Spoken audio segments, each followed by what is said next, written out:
Hey y'all.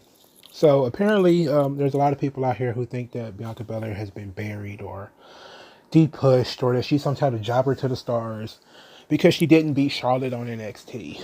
Look, there's some things that we need to understand here. One, let's talk about the match. The match itself was a good match. Bianca Belair has had better matches. Obviously, Charlotte has had better matches. The honesty is, I expected the match to be better, and that Charlotte kind of exposed Bianca Belair's inexperience. Um, Bianca Belair hasn't been wrestling that long, so she's still learning. She's still growing. She has to get in the ring with people who are better than her, which all of the people that she has sort of lost big matches to have been people who were a little bit more experienced than she is, or even a lot more experienced, like Shayna Baszler and I'm not so sure about Rhea Ripley. I'm not so sure how much experience Rhea Ripley has because she's very young. But Bianca Belair is still growing as a performer. She's still finding herself as a performer. And she has the attitude down. She's got the charisma. She's got the personality. She's still working on the in-ring part. And NXT is a work rate brand. It just is. They had like a 10 to 15 minute Killian Dane Bronson Reed match, which I don't have no idea why they was even on the show. But that's really what they try to do, is they try to really promote the in-ring product, the in-ring part of the product. And Bianca Belair, that's really kind of, even though she's one of the most athletic women on the roster, that's kind of her weak point, is that she's just not had enough mat time to really shine and lead a match herself. You could see Charlotte leading her through the match, telling her spots, and Bianca was kind of confused, like, I don't know what to do. And there was some miscommunication, and there was a lot of that kind of stuff, which really you really shouldn't have. But it was similar to the Velveteen Dream Roderick Strong match from the previous week, where you saw Velveteen Dream and Roderick Strong kind of having some miscommunication because the weak part of Velveteen Dream's act is his in-ring style. And that says a lot about NXT. It's because 90% of the roster is developmental. Despite what Johnny Gargano and Tommaso Ciampa and all those guys seem to think, that the vast majority of NXT's roster is development. It is people fresh out of the performance center who don't really have much ring time, who haven't made a name for themselves 10 years in ROH or 13 years in Japan or whatever the hell. They haven't been doing it that long. Some of them are so young that they could, that, people like Johnny Gargano have been doing it about as long as they've been alive. Rhea Ripley's only 23. Like there's people like Tommaso Ciampa, he's been wrestling since Rhea Ripley was what, 15, 16? It doesn't make any sense for them to be on the same level. And they're not. And they're really very rarely presented to be on the same level. But that's what NXT is. NXT has always been a blend of established acts and people who are prospects that are being worked on. Austin Theory is another one. He wrestled and lost to Tommaso Ciampa on the same show that Bianca Belair lost to Charlotte. And people are like, "Oh, I thought he was a top prospect." It's like, yeah, he is. When you're young and you're inexperienced, you getting in a match with a Tommaso Ciampa, getting in a match with Charlotte, and holding your own is actually pretty damn good. Because you learn from it. The only way for you to learn, this is what JR says all the time, Jim Ross, he always says, the only way for you to really learn is to work with people who are more experienced and who are better than you. It's the only way. And while these people are still learning, these Austin Theories and these Bianca Belairs and these Velveteen Dreams, they have to work with people who are better than they are. And these people are going to expose them. That's just kind of how it is. But I would rather Velveteen Dream be exposed in a match against Roderick Strong, who can cover up Velveteen Dream's weaknesses, rather than Velveteen Dream being in matches with other people who are just as inexperienced as he is and somebody getting hurt, or the match looking completely sloppy and shit. Which, but Bianca Belair doesn't really have those problems. I haven't really seen too many matches of hers that looked very sloppy and out of, really trash. Like, I haven't really seen a lot of that stuff. There's been some matches where I thought she could have done better, and I think the Charlotte match was that kind of match where I was disappointed in how the match went because I thought the match could have been better. But uh, part of that is on the veteran performer, the performer who's been doing it the longest, to call and to react and to do things that they should have done. And Rhea Ripley, again, she's also young. Everybody's talking about how she stopped to do her pose while she was supposed to save Bianca Belair, and she's young. She just thought, okay, I could get.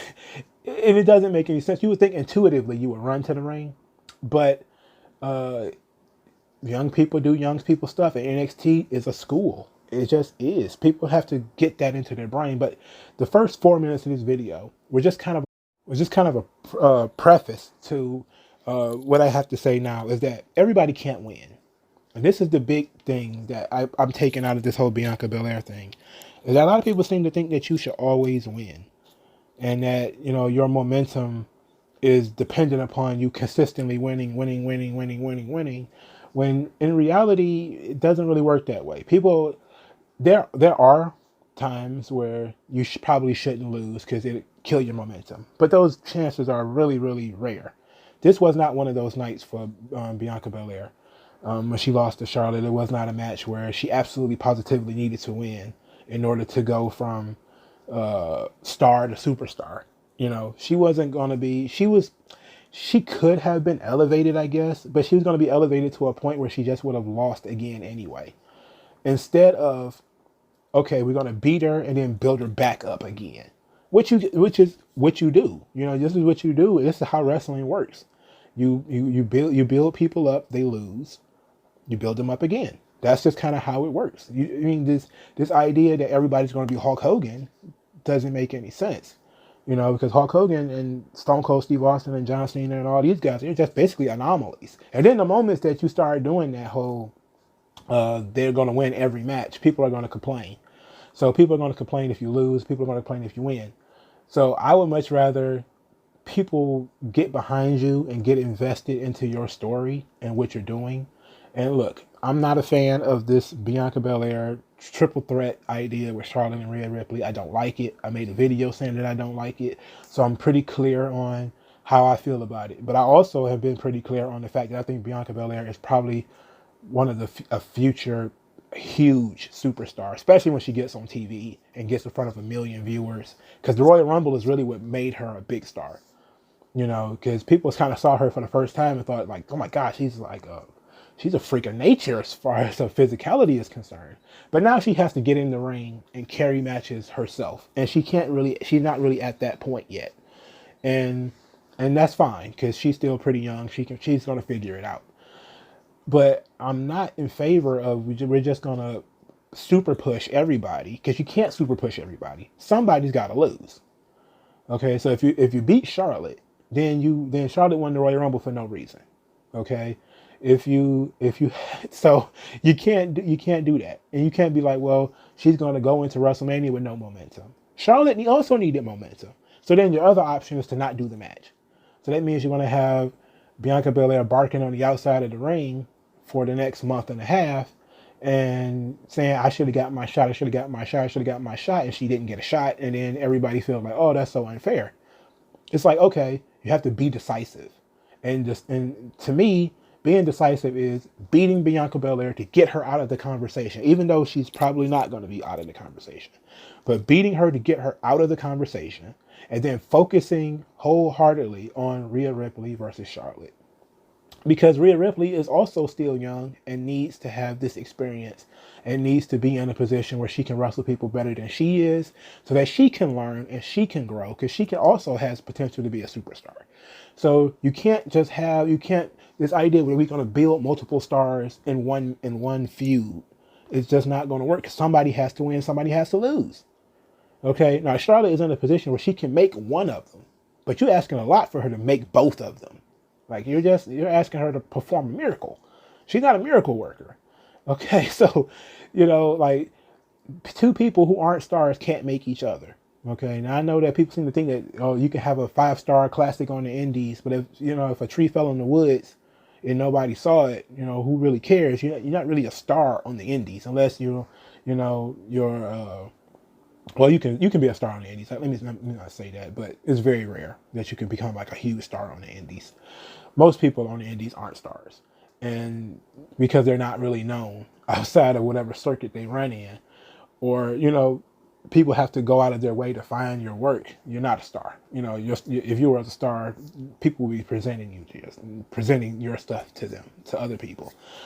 But the idea is Bianca Belair has a tremendous upside. She is not hurt by losing to Charlotte. Somebody had to win, somebody had to lose, and that's kind of how wrestling works. You can't have every match end in a DQ. You can't have every match end in count out.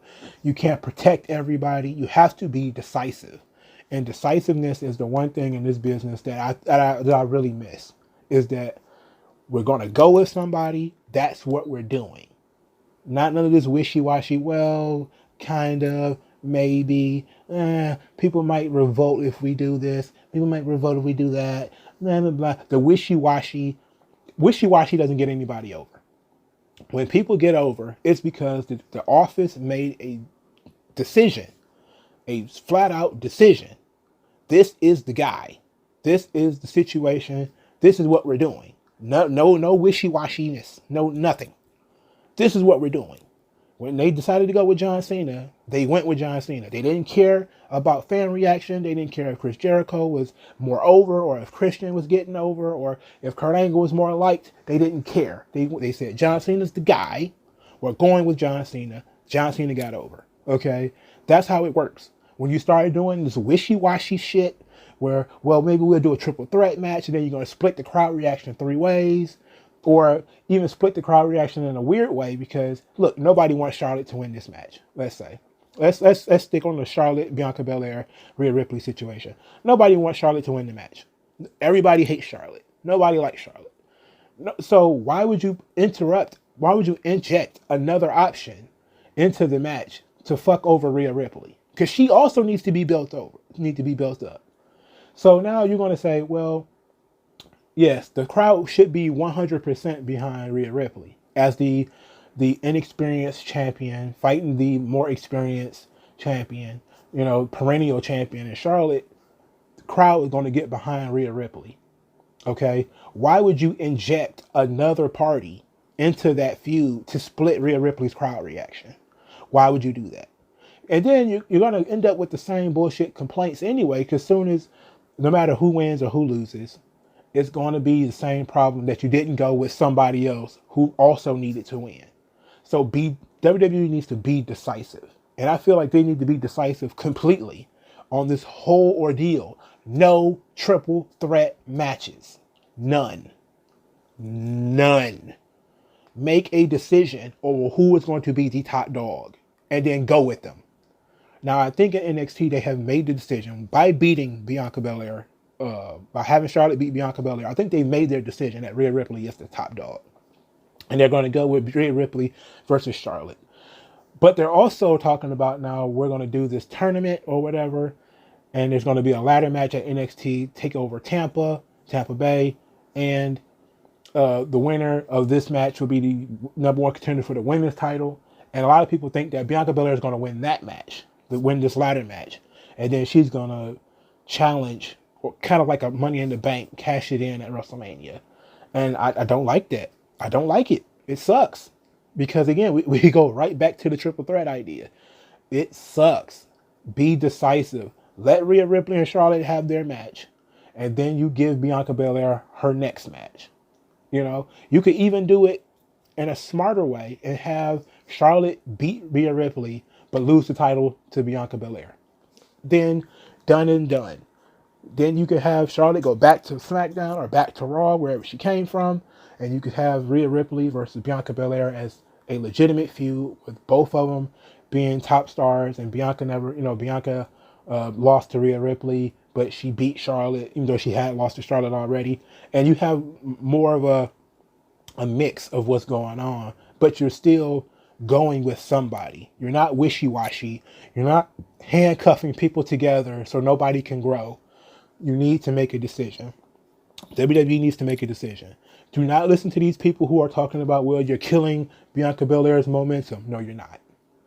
Okay, she's still young. She's growing. She hasn't peaked yet. She's not even known. Less than 1 million people watch NXT TV. Okay, she's not. She has not peaked yet. She's not at her highest point yet. She's still growing. She's not there yet. But WWE needs to make a decision, and that decision needs to be Rhea Ripley versus Charlotte. Last year they made the wishy-washy decision of Becky Lynch versus Charlotte versus Ronda Rousey because they kept trying to make everybody happy, and the match turned out to be shit. People hated it. Yay, Becky won, but the match was garbage because you had, instead of it being the straight up match between Ronda and Becky that it should have been, they had to interject Charlotte into it because, well, we got to make everybody happy, and it's unfair that Charlotte didn't get. Charlotte was supposed to be in the match, but then it was so unfair that we had to take her out of it, and well, now we're gonna have to put her back into it because we kind of set up the Ronda Charlotte feud over a year before, and it's like, no, just go with the person that you decided. Just go with the person that you decided. That's just what was wrong with going with Charlotte against Asuka, the WrestleMania rematch, and then having Asuka beat Charlotte, or Charlotte beating Asuka again, and then having Asuka be 2-0 or 0-2 at WrestleMania against Charlotte, and then letting that be its own story. There was nothing wrong with that, but we had to convolute everything by having this really weird way of getting Charlotte into this match because we couldn't make a decision, and that's why it turned out to be garbage because you didn't make an honest decision. You didn't book it like two megastars were colliding and Becky Lynch versus Ronda Rousey, which could have sold on its own. You had to add another title and overbook it. You don't need to do that. Just, you could have had a really big match. Even if the match would have turned out to be meh, it still would have been a really big match to have Becky Lynch versus Ronda Rousey. It would have been big. And this match can be big. Charlotte versus Rhea Ripley can be a big match. You don't need to make it a triple threat match. That's not going to make it any bigger. It's just going to make it more muddled because people are going to want Bianca to win. Once you put her in that position, there's going to be a section of the audience who are going to say, oh, I want Bianca to win. You know, instead of there being a section of the audience saying, I don't want Charlotte winning. I want Rhea Ripley to win. So I'm going to really push for Rhea Ripley to win. There's going to be, well, I don't really want Charlotte to win, but I have so many other options. It's like, no, you have one other option. Either you want Rhea to win or you want Charlotte to win. So don't give people this option of other people to root for. Have Bianca waiting in the wings after you built her back up over the next month or so as the number one contender, and then you turn her into a shark almost. You don't let her rush it. Because they're in a similar situation on SmackDown where the Bayley, Naomi, Sasha Banks thing, where it's a lot of talk about whether it's going to be Bayley and Sasha Banks or Naomi and Sasha Banks or Naomi and Bayley or whatever. And I say make a decision. If you made your decision that it's going to be Sasha Banks and Bayley, then go with it. I'm a Naomi fan, but go with it. Go with your initial decision, with what you planned. Go with that. Because the moment you try to veer off and make everybody happy, you're going to make nobody happy. So what do you guys think? Like, share, and subscribe. And I'll talk to you guys later. Peace.